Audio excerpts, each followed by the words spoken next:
An old man, no sword, no army, just a quiet house in a small hill town. And yet one morning an entire military force woke up outside his door. Thousands of soldiers, horses stamping the ground, iron chariots positioned on the ridges, archers already aiming toward the streets below. They hadn't marched all night to conquer a kingdom.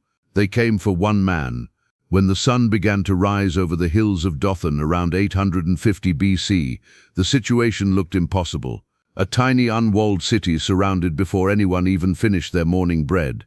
Every exit blocked, every road watched. No messenger could escape, no defender could fight. If you had stood there counting the numbers, the outcome was obvious.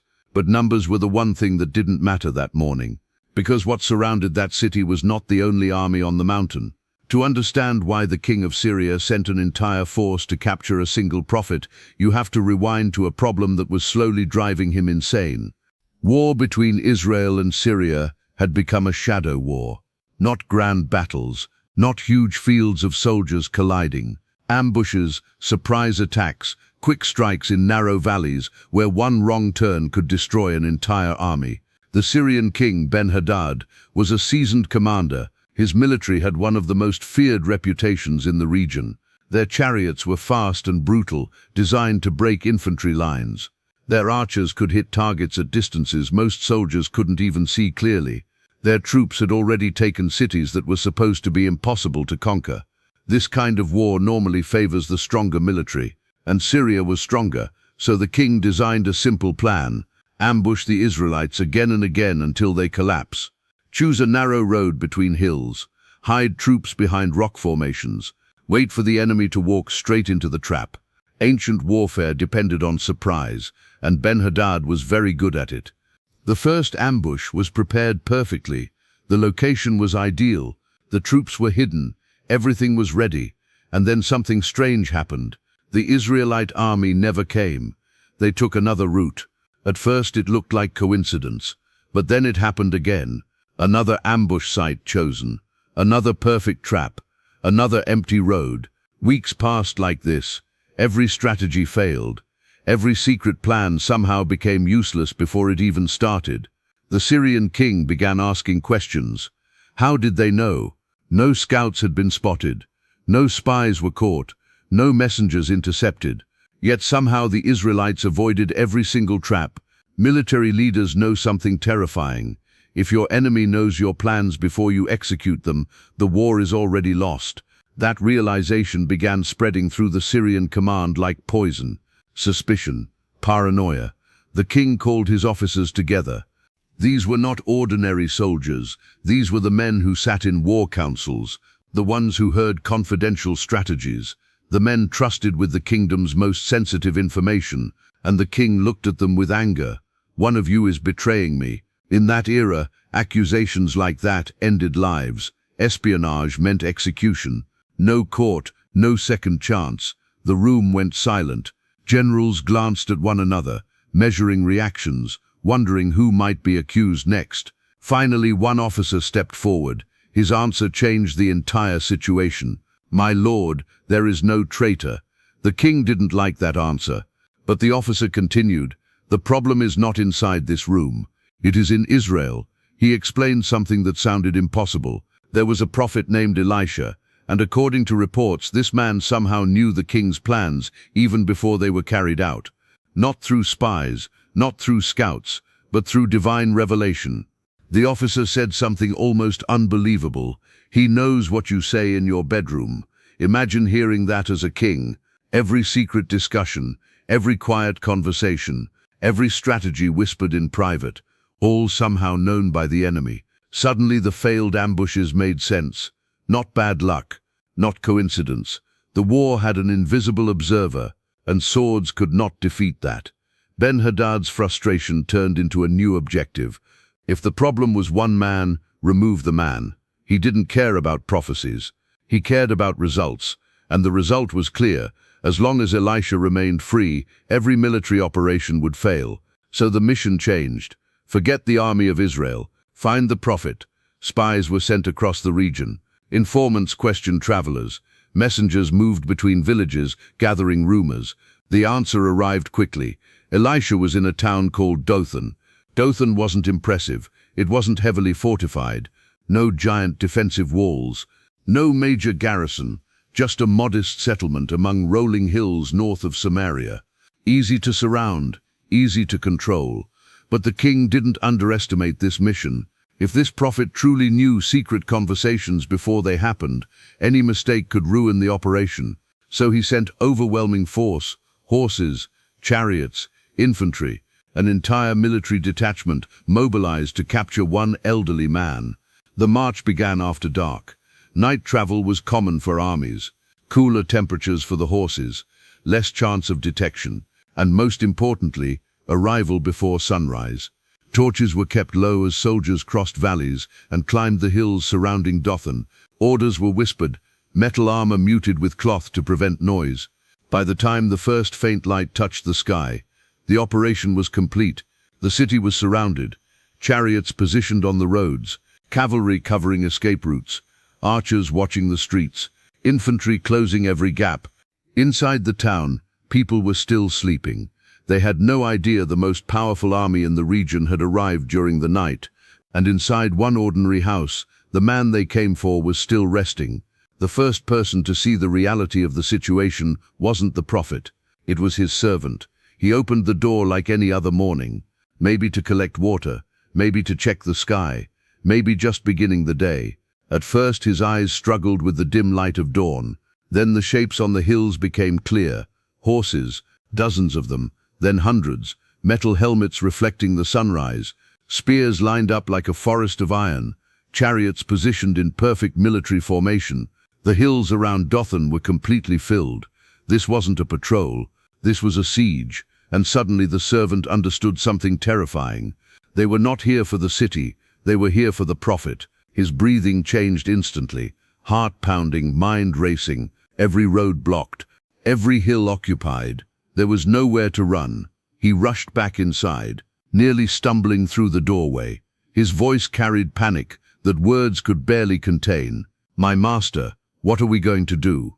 The numbers were brutal. 2 men against an army. No weapons, no walls, no escape. By every human calculation, the story should have ended right there.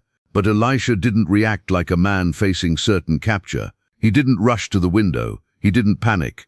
He didn't start planning how to flee. Instead, he spoke calmly, almost as if the servant had misunderstood the situation. "Don't be afraid."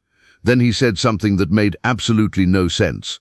"Those who are with us are more than those who are with them." The servant looked around the house. 2 people. That was it. Outside the door were hundreds, maybe thousands.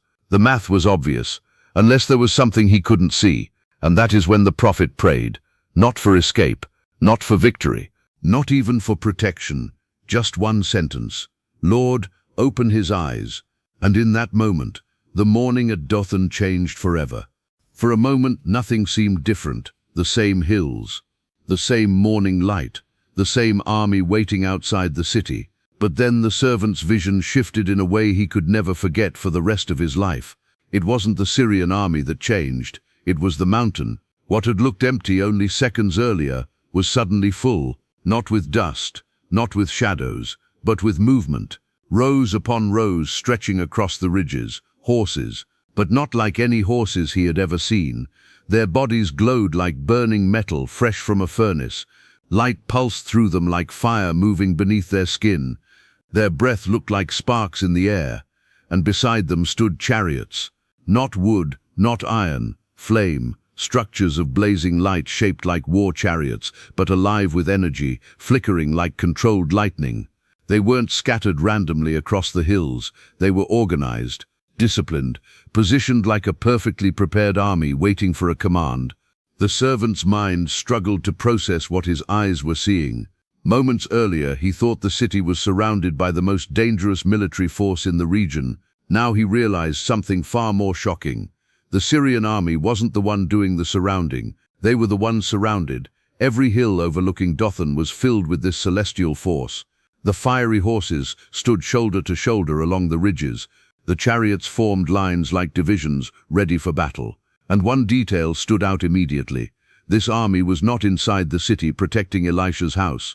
It was positioned between the Syrians and the prophet, like a wall, a barrier, a silent declaration that the situation was not what it appeared to be. The servant blinked hard, trying to confirm it wasn't a dream, but the fire remained, the mountain remained full, the invisible world had simply become visible. Outside the city, Syrian soldiers adjusted their armor, checked their weapons, and prepared to move in. They had no idea what surrounded them. To them, the operation was simple: enter the town, capture the prophet, return home victorious. They saw no danger, but the servant now understood something terrifying in a completely different way. If that heavenly army decided to move, the battle would end instantly. The Syrians would never even understand what happened. He looked toward Elisha, expecting urgency, maybe even celebration, but the prophet stood calmly, as if this sight was familiar, as if he had always known they were there, which of course he had. Fear drained out of the servant's chest, and something else replaced it: perspective. The numbers had changed. Earlier that morning he counted soldiers. Now he understood he had counted wrong. But something even stranger happened next. Nothing. The fiery army did not charge. The chariots did not descend. No thunder, no attack. The supernatural force stayed exactly where it was. Ready, watching, waiting, but not moving. The servant expected destruction. Instead, he witnessed restraint. And then the Syrian army began moving toward the city. From their point of view, everything was going exactly according to plan. The target was inside. The town was surrounded. Now it was time to finish the mission. But instead of hiding or preparing to fight, Elisha walked toward them, alone. No weapon, no army behind him, just an elderly prophet stepping out of a small city gate toward a fully armed force. The servant watched in disbelief. This didn't look like strategy. It looked like surrender. But when Elisha reached a point where the approaching soldiers could hear him clearly, he prayed again. Not loudly, not dramatically, just a direct request: "Lord, strike this army with blindness." And instantly the operation collapsed. Not darkness, not nightfall, confusion. Soldiers blinked repeatedly, trying to focus on shapes that wouldn't stay clear. Commanders shouted orders that no one could follow properly. Horses became uneasy as their riders struggled to control direction. Men who had marched confidently through the night suddenly couldn't even tell where the road was. It was as if their sight still existed, but no longer worked correctly. Landmarks didn't make sense. Distances were wrong. Movement felt disoriented. An entire military force became helpless without a single sword raised against them. And right in the middle of this chaos, the man they had come to capture walked straight toward them. Elisha, the target of the mission, standing among confused soldiers who didn't realize who he was. Then he spoke. "This is not the road, and this is not the city you're looking for." Imagine hearing that, when you cannot see clearly enough to argue. The soldiers depended on direction. Without it, they were stuck. Then Elisha said something extraordinary. "Follow me, and I will take you to the man you seek." The irony of the moment was invisible to them. The prophet they were hunting had just volunteered to guide them, and because they had no better option, they obeyed. The army reorganized as best it could, not in proud formations anymore, not with disciplined precision. Now it was a slow, uncertain column, horses led carefully by reins, soldiers placing each step cautiously, commanders trying to keep some order while unable to fully see their own men.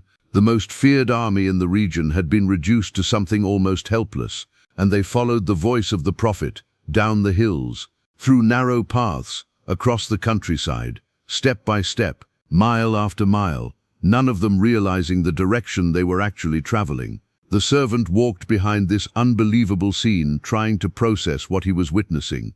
Just hours earlier, he thought they were about to die. Now the entire invading army was being escorted like lost travelers, not away from danger, toward it, because Elisha was not leading them out of the region. He was leading them directly to Samaria, the capital of Israel, nearly 20 kilometers away. It took time. Blind soldiers moved slowly. The march that once felt powerful now felt uncertain. Dust rose under their feet. Armor clinked awkwardly. Horses snorted as riders struggled to guide them properly. And still they followed, because the voice of the prophet remained calm and confident. Finally, the walls of Samaria came into view. Guards watching from above must have been stunned. An entire Syrian force approaching the capital, but not attacking, walking, guided, disorganized, led by one man. When they entered the city, the trap closed. Elisha stopped walking. Then he prayed once more. Lord, open their eyes. Vision returned. Clarity rushed back. Shapes sharpened. Soldiers looked around expecting to see Dothan. Instead they saw something completely different. The fortified capital of Israel. Walls, defenders, the army of the king of Israel surrounding them on every side. And in that instant they understood. They had not captured the prophet. The prophet had captured them.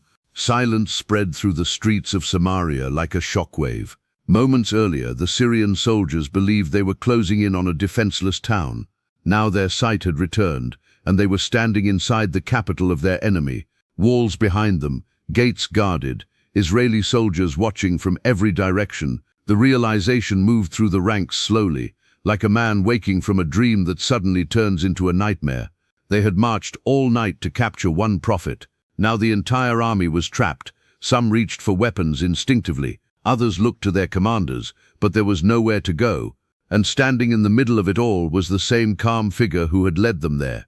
Elisha, the king of Israel, had already heard the commotion and rushed out to see what had happened. What he saw must have looked impossible.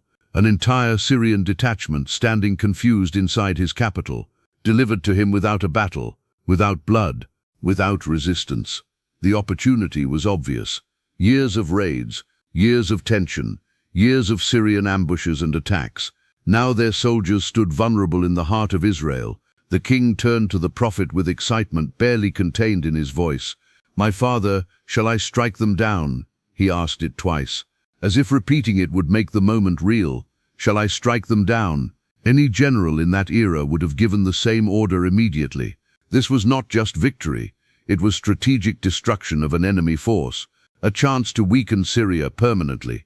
No battle required, no risk, just command the soldiers and it would be over. But Elisha's answer came quickly. No. The king looked surprised. These men had come to capture him. They had surrounded a peaceful city. They were enemies in every sense of the word. But the prophet continued, "You would not kill prisoners captured with your own sword or bow." Then he said something no one expected. "Give them food." The soldiers listening probably thought they misunderstood. Food. This was war. But the prophet was not finished. Give them water to drink, and send them back to their master.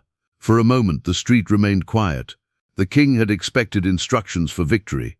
Instead he received instructions for mercy. Yet he trusted the prophet enough to obey. Orders went out quickly. Servants prepared tables, bread, water, food brought from the city. And something extraordinary happened that day in Samaria. Instead of execution, a banquet. The Syrian soldiers, who had marched in confident formation the night before, now sat eating in the capital of the nation they had come to attack. Men who expected chains received hospitality. Warriors who prepared for battle were handed bread. Confusion slowly turned into something else, respect, because mercy in the ancient world was far more shocking than violence. Violence was normal, mercy was rare. When the meal ended, the gates opened, and the army was allowed to leave. No prisoners taken, no retaliation, just a silent procession of soldiers walking back the way they had come. But they were not the same men who had arrived at Dothan. Every one of them carried a story no one in Syria would believe at first. They had surrounded a prophet with overwhelming force, yet somehow the entire situation reversed without a fight. They had been blinded without darkness, captured without chains, spared without reason. The message spread quickly, and something remarkable followed. The raiding parties stopped. The small invasions into Israel slowed and eventually ceased. The war had been interrupted not by destruction, but by a moment no soldier could explain. But the most important detail of the entire event was something many people miss. The army of fire never attacked. Remember the mountain at Dothan, horses of flame covering the hills, chariots blazing across the ridges, a force powerful enough to erase the Syrian army instantly. Yet they never moved. The power was present, but unused. That is what makes the story unforgettable. God showed the strength, without needing to display it. The servant had expected rescue through battle. Instead, he witnessed protection through presence. The heavenly army was not there to destroy. It was there to reveal a truth. You are not as alone as you think. That morning changed the way the servant saw the world forever. Because once your eyes are open to something greater than visible danger, fear loses its control. The army on the mountain had always been there, even before the servant saw it, even before the Syrians arrived, even before the war began, which means something profound. The protection existed long before the threat appeared. Centuries later, another night would echo this same moment. Another group of soldiers, another surrounded man, torches flickering in darkness, metal weapons ready. But this time the place was a garden, Gethsemane. The disciples panicked just like Elisha's servant once had. One of them even pulled out a sword, ready to fight, ready to defend, ready to do something. But the man they were trying to protect stopped him. "Put your sword away." Then he said something that sounded strangely familiar to anyone who knew the story of Dothan. "Do you think I cannot call on my Father, and he would send 12 legions of angels, more than 70,000, an army far greater than the one that filled the hills around Elisha, ready, available, waiting for a single command?" But the command never came. In Dothan the army of heaven stood ready and the prophet was protected. In Gethsemane, the army of heaven remained ready and watched as events unfolded differently. Same power, different purpose, because sometimes protection removes the danger, and sometimes protection walks beside you through it. The servant in Dothan learned something that morning many people spend their entire lives trying to understand. The visible world is not the full story. Armies may surround you, circumstances may look impossible, numbers may say defeat is certain, but numbers only count what eyes can see, and that has never been the whole battlefield. On the hills above Dothan there were more forces present than anyone realized, an invisible reality waiting quietly behind the physical one. And when those eyes opened, fear lost its authority. The siege that looked unbeatable suddenly looked small. That is why the story survived for thousands of years, not because of a battle, but because of what did not happen. No attack, no massacre, no heroic fight, just a quiet revelation on a mountain. A prophet who already knew the truth, a servant who finally saw it, and an army that went home realizing the world is not as simple as it appears.